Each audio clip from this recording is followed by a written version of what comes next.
that died were 6 other people were injured. 2 students are now in critical condition in the hospital, and these injuries are considered life-threatening injuries. 4 students are also at other area hospitals with non-life-threatening injuries. But these are just the physical injuries that we know about. We know that this was the middle of the day, of a school day, and so there will be other injuries that we'll have to face for a very, very long time. And we're going to do everything we can as a community to heal those injuries as well. Many of you have asked me about the why of this. Why did this happen?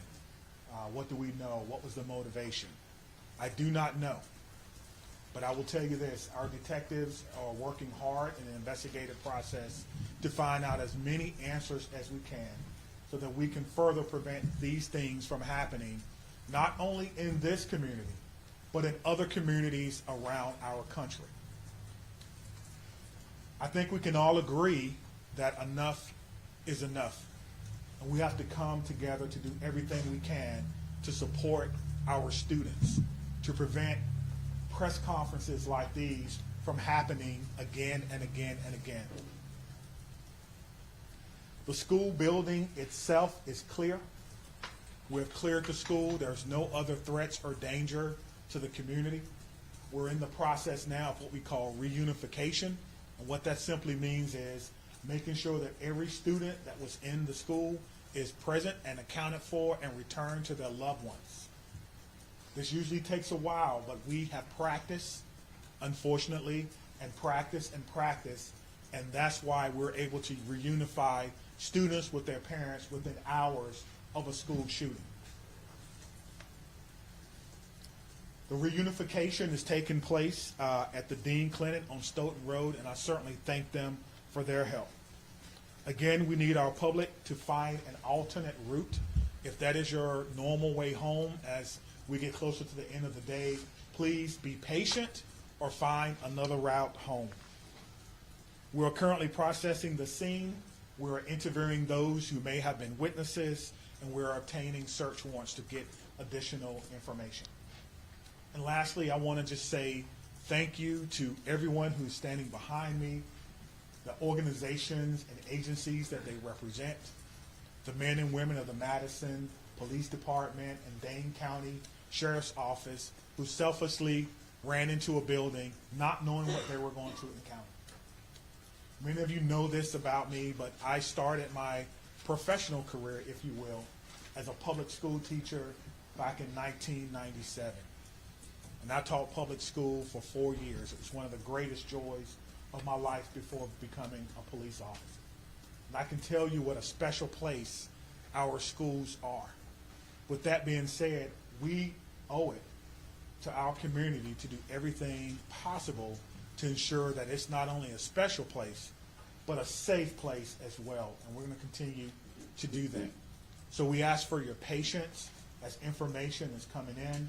We will do the best that we can to bring you accurate and timely information, but we want to make sure that our public knows that we're working extremely hard on this particular incident. There are a lot of people involved, and certainly we're going to come together as a community. I'd like to bring up at this time Police Fire Chief Chris Carter. Thank you, Chief Barnes. Before I start, the only thing I can say is this is not a place that any fire chief or any one of us would ever want to be, and I can't believe I'm standing here today talking about this incident. The fire department is a part of this community, much like all the folks standing up here with me today. Our hearts are with and our arms are around everybody impacted today and everybody within our community. With that, I won't repeat the details shared by Chief Barnes, but I will share with you the fire department activity for today. Much like Chief Barnes mentioned, at 10:57, we were also dispatched with Engine 5 and Medic 5 to the same location. Throughout the course of the incident, we responded with 5 engine companies, 4 ladder companies, 15 ambulances. I would like to take a moment and share our gratitude for our county partners throughout a multitude of EMS and fire agencies that joined us in the response today. We also had 11 off-duty chief officers that came in on this response. It was a tremendous response from the fire department. We transported 4 patients to St. Mary's. We transported 3 patients to the University of Wisconsin hospitals. On the arrival of our crews, I can say my gratitude to our membership for what they did and their selfless actions today. It's hard for me to place into words what they ran into as well. They did that immediately. They did that selflessly. And within the course of 15 minutes, from the first transport to the last transport, all the patients were on their way to the hospital. So to our membership within the Madison Fire Department and within all the emergency services, my gratitude, my recognition of the work that goes into this, the training that went into this, that again, we had hoped we would never have to put into practice.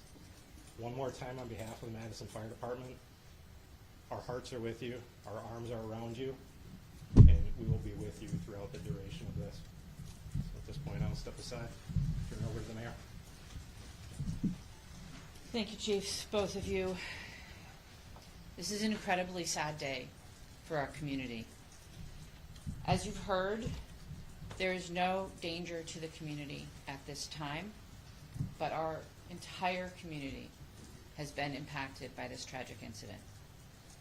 On behalf of the Common Council and the City of Madison staff, I want to offer our heartfelt condolences to the victims and families and to the whole Abundant Life community. Our focus now is on supporting them and supporting the victims and their families.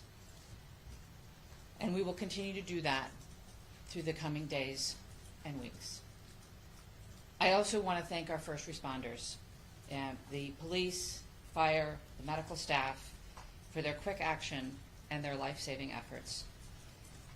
As you've heard already, this is a whole of government response. It is not just police and fire. It is not just City of Madison. We have folks from all around the county. We have folks from multiple agencies engaged in both the initial immediate response and the ongoing support, and will be engaged for days and weeks to come. I also want to thank the White House and the governor and others in the federal government and state government for reaching out to offer their support and help. And we will be drawing on resources as needed going forward. But the most important thing right now is to make sure that we are centering the victims and their families, and that we are doing whatever we can to support them and to help them heal, and to lift our entire community up through this difficult incident. I am on record that I think we need to do better in our country, in our community, to prevent gun violence. And I hoped that this day would never come in Madison. It is not something that any mayor, any fire chief, any police chief, any person in public office ever wants to have to deal with. And so I will ask our entire community and our entire country to do whatever we can to make sure that no public official ever has to stand in this position again. And now I'll invite the county executive to the podium. Good afternoon, everyone. City is reeling from the heartbreaking and senseless tragedies at Abundant Life Christian School in Madison. As a mom who received a text from her son at a high school here in the city of Madison wondering if he was safe, I can tell you, this hits you in the gut. Our community is better than this. Our country is better than this. It cannot continue. My heart goes out to the victims and their families and the students and the educators, and the list goes on and on. Every one of us is affected by this unimaginable and unacceptable violence that has hit our community today. Dane County stands united in grief with the Abundant Life Christian School community.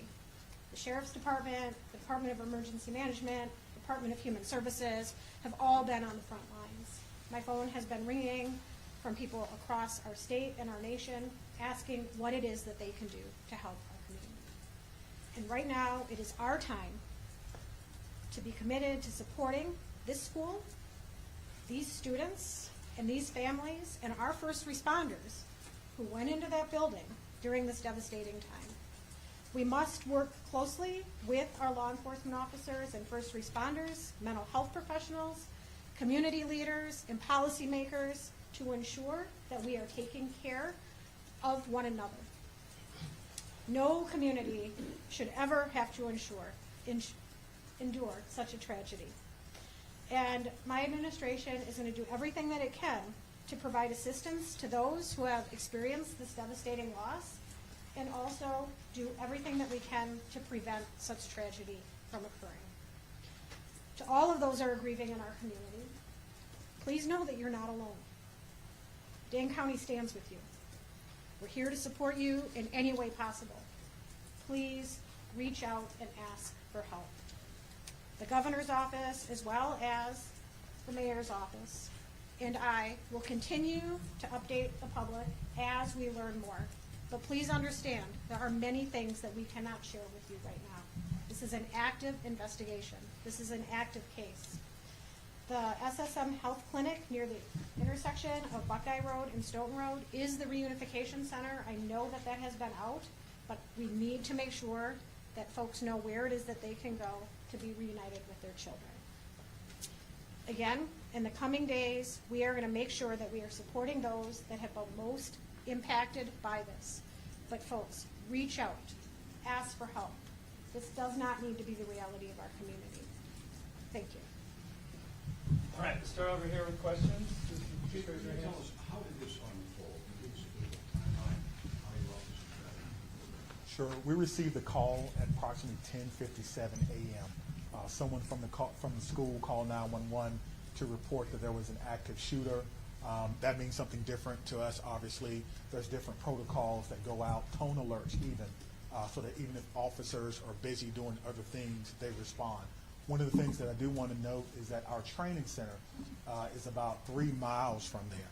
We have special event team medics, those that work with the fire department, responded to this particular scene from their training day. So what began as a training day became an actual day. And so that's how this call originally came. Nicholas, did you have a question?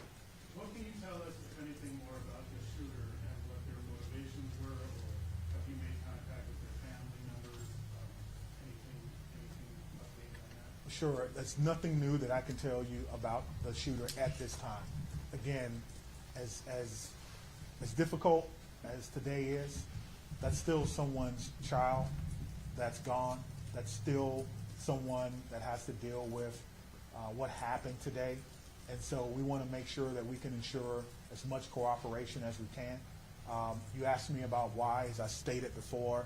I don't know why. And I felt like if we did know why, we could stop these things from happening. But what I will tell you is, as soon as we are done with the investigation, any information that we uncover that will not compromise the safety of anyone involved or compromise the confidentiality of any of these children that are involved, we'll tell you. I just ask for your patience.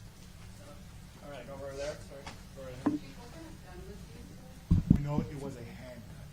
We know a handgun was recovered. All right, sit down right there.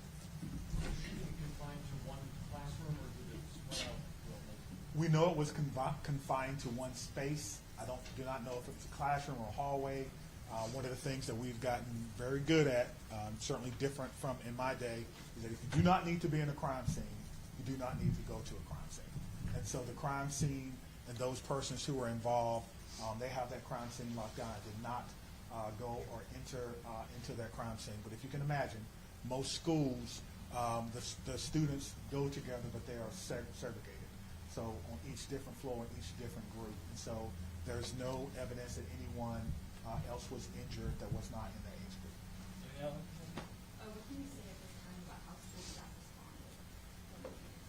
I cannot speak to how the school staff responded. We did have injuries, but could have always, of course, had additional injuries. I do not know what the school's protocols are. Again, this is a private Christian school. I know that we have a very good rapport with MMSD, Madison Metropolitan Schools, public schools.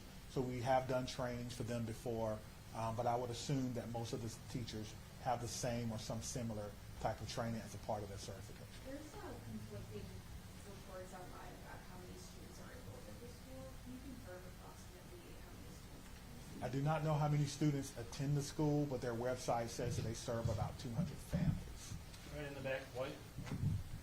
What kind of support systems are being made available to people who are That's a good question. As you heard from our mayor and our county exec, we have services within our government that will be made available to them. I have a lot of confidence that they're going to follow through on that, and we'll make sure that that persons who need to. You guys want to speak to that? So, Dane County Human Services, as well as the Red Cross and other consolidated agencies, are already on scene. And we will continue to be on scene, and those resources will be bolstered. Again, please reach out. You are not alone. We are going to navigate this together, and there are people who are affected by this trauma who are not in the reunification center or at the school. We need folks to be reaching out because we do have resources available. Did you know if Abundant Christian Life School, did they have a school resource officer in place? It's not my knowledge that they had a school resource officer. That if they did, it would be a police officer, and I know where they all are. They're not in the schools right now. 15 in the back there. So in terms of witnesses that you mentioned about investigation, what is that looking like? How many Sure. witnesses are you guys keeping on? Sure. So the detectives will talk to anyone who may have seen this particular event unfold, anyone that may have been unfortunate to hear something. They will be talking to them. It's my understanding that that's in process now, and everyone is cooperating fully. That will give us an idea of not only what unfolded, but it could answer the question to motivation, because again, the students who unfortunately had to witness this. But that's not something that we want to rush. We're not going to interrogate students. We're going to give them an opportunity to come in and speak to what they may have saw when they feel ready, which is why some of these questions can't be answered now. All right, Inspector Room. How do you reassure the community that it's still okay to go back to school? I mean, everybody's got kids, and I think, maybe it happened at this school, but there's everybody that's got kids anywhere, right? This in Dane County, it's gonna be hard. Yeah, I think you're asking me, how can I say 100% that no child will ever be harmed in school? I can't. No police chief can. But all I can tell you is that we have systems in place so that if something happens, we can respond like we did today. I can tell you that our mayor and our county exec has committed resources to not only public health but also mental health. I can tell you that every teacher that I've ever had contact with at MMSD cares deeply about their students. Every staff member, I talk to staff members all the time who tell me things that are going on in the schools and want to do whatever they can, even if it's unanimous, to let me know that they want to have a safe school. So my reassurance to the public is that if you see something, say something. If you know someone who may be going through a difficult time, please reach out to someone. And I think what I can do is make sure that our police department is transparent and open and honest and inviting for people to call and give information. I think MMSD does an excellent job of that. And the same thing can be said for any other private school. If you want to give information or you need someone to talk to, I can promise you we'll have someone there to get that information. All right, there. Understanding that this is a private school you may not be as familiar with, what are the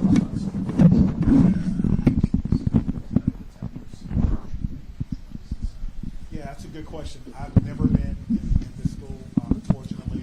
I'm not aware that there were metal detectors in the school. That's something that we can certainly look at. Most schools have some form of surveillance or public space cameras, but that will be, of course, part of the investigation process. Scott. Can you clarify, you said 7 were injured, but 6 were hospitalized, does that mean one was treated for disease? And secondly, was the shooter's family cooperating with the investigation? Yeah, so it's 2 questions, but let me try to handle the first one. So I'm trying to go back to my notes. So we do know that one person was pronounced at the scene, and so that may be the 7th person. But we can get you all that information just when we're done. I'll have my PIO give that to you so you can report it accurately. And what was your second question? Was the shooter's family cooperating At this time, yes, So you have made contact with the shooter's family? we have. And what were the steps taken to do that? It's through the investigative process, okay? Yeah. Is the shooter's home being searched for Yes. We can hear you. Once we have identified, we have initiated a search, but we think that search is either ongoing now or that search may be concluded. Of course, it's about safety. That's the first thing. Making sure that people are safe, and then we'll go from there. This has been, an amazing day for everyone. And so if you have someone who is deceased, who may have been a shooter, you want to make sure that their family is okay. You don't know. And so that is what we're doing right now. It is about the safety of everyone. This is going to be a long day for the Madison Police Department. We just want some of your patience. Are you aware, had the school had any prior threats? And then just, jumping off of that, do you know if the shooter had any prior contact with law enforcement? We do not know that the shooter had any prior contact with law enforcement, but I did do a check of the school. There were some calls, but they were like 911 hang-ups, things of that nature. There was nothing that suggested that the school was a place that violence would occur. Chief, I know that you mentioned that the shooter died of a self-inflicted gunshot. Did that happen before officers arrived at the school, or when the shooter saw officers coming into the school? Yeah, so let me say that the cause and manner in which the shooter died will be determined by the inmate. But what I can tell you is the shooter was dead upon our arrival, police department arrival, and no officers fired their weapons. Okay? Lucas, what are these search warrants you're executing? Are they at the residence or like the device the shooter had? I'm sorry. The extent of the search warrant. Yeah, so the extent of the search warrant is to be able to go in a place that we don't have permission to be in and make sure that everyone is okay. And then if there's any evidence that we think we need to collect, we could only do that with the use of a search warrant. And so, again, we have to determine if there is evidence that we will need. Everyone wants to know what led up to this. Are there any additional threats to public safety? Is this person or was this person by themselves? There are a lot of questions that we want to answer, but we have to answer the safety questions first, and then we'll move on to some of the more investigatory questions. Are you in possession of any of the shooter's devices? I am not, no. Stephanie? I'm wondering about metal detectors. You mentioned in the first meeting that you were not a fan, but, and that this school probably doesn't have them, and do other schools that do? Do you think that that's something we should start talking about, metal detectors in schools? I guess the question is, would you want your child to go to a school with or without metal detectors? I can't answer that. I can't. Right now, it's not Yeah. without them. Yeah, absolutely. So the idea is to create the safest environment that we can without metal detectors. That is my answer. Chief, this was a shooting at a Christian school right before the Christmas holiday. Can you address the impact of that? And is the Christmas holiday at all, in your belief, related to as a motivation for the shooting? Yeah, so to the question of motivation, we don't know why, but to the question of so close to Christmas, we have a lot of people going to be impacted. If it's a Christian school, then obviously our holidays, our Christian holidays are very important to the students, very important. It's a time for family. Students probably getting ready to go out on break, and now the break will be a little less about celebrating Christmas than more about celebrating perhaps friends and loved ones and staff members who perhaps lost their life. That's why I'm asking everyone to, of course, keep Abundant Life Christian School in your thoughts and in your prayers, and we'll get a couple more. Okay, real quick, Phoebe. So it's a private school that gives public money to the value system. So what has this revealed about maybe gaps in security or training for staff? And is that something you're thinking about whether schools are private or state funded money to do, the unfunded public schools when it comes to safety? Well, what I'm telling you is that in 1997, I began my professional career as a public school teacher. I taught history for 4 years before becoming a police officer. So I did not get far enough to take courses in administration and budgeting of schools. I don't know what governs private schools, if they receive money, where that comes from. That would probably be a question that you would probably need to ask someone who's more intimately involved. in the school system and what their requirements are if they do receive that. But you could probably compare what has happened or what goes on, their security measures, with the security measures of any school in MSD, and then that will may give you an answer. That's a very, Just one very quick follow-up. Because you know there has been some criticism to the law departments and their response to these school shootings, and it's particularly involving. How did that inform your game plan today? And how quickly were your officers able to get into the school? What were they told to do? Sure. We train on this, as I spoke about earlier. When officers arrive on the scene, they immediately go in, which we did in this case. Stop the threat, stop the killing, find the killer. That's how we train, and that's exactly what we did today. There's no waiting, there's no coordination of who's in charge. Everyone knows exactly what to do. I spoke about this earlier. We train on this constantly. Our commanders, including the fire chief and I, was in a commander's training less than 2 weeks ago, going over this exact same scenario for another fictional location. And so all of that came into play today, and our officers performed extremely well based on their training and based on the expectations that they know exactly what to do. Stop the threat, stop the killing, find the threat.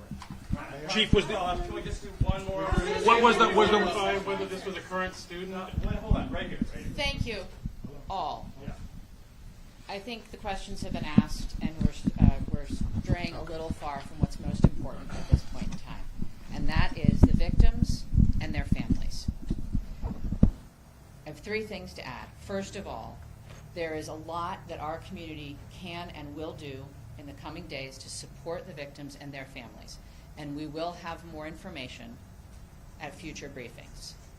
If anyone, and I would urge you all to include this in your stories, if anyone needs mental health support as a result of this incident and the coverage of it, I encourage them to reach out to 988 by phone or text and to get the mental health support that they need. It is incredibly important that we take care of our community in this very difficult time. We all have a role in preventing gun violence. Our entire community needs to be part of the solution here. There are many things that we can do, and we can have those conversations in coming days. But first and foremost, what needs to be a priority for all of us is supporting our young people. And that is where our community's attention needs to turn at this point in time. The police department, the fire department, the city, the county will share additional information about the investigation as it becomes available. But I urge you all to help our community find resources to support their mental health and to find resources to support the victims and families at this time. Thank you all. It'll be at cityofmadison.com. Me, Stephanie, and Cynthia will skip around and answer any other questions, folks. That's all. Let me say just before I go, because the mayor mentioned that this was a whole of government response. It certainly was, and there's so many people that we want to thank. We cannot thank everyone, but it's also a whole of law enforcement response.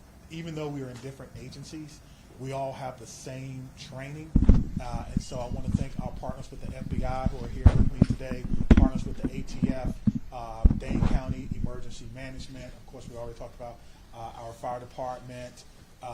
We've got calls from the Attorney General of the United States, Wisconsin State Patrol, our governor's office, State Patrol, Monona, as well as our sheriff's office. I know I may have left someone out, but thank you for how you responded, professionally, quickly, and according to the way that we all trained, and it all came together to ensure that no other persons were hurt. Thank you. Chief, could you just say what time you guys made entry? We just want to nail that detail down. 10:57.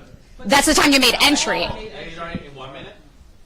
How long does it take till they arrive to the school? How long does it take till they arrive to the scene if they receive the call at 10:57? Yeah, so I will work on getting that information for our next media briefing. We plan to meet here at 5:30 tonight, and I will work on getting that information. I don't have that information. I can. They want to go live, they said. Okay, and also, check his social media at all. Hey.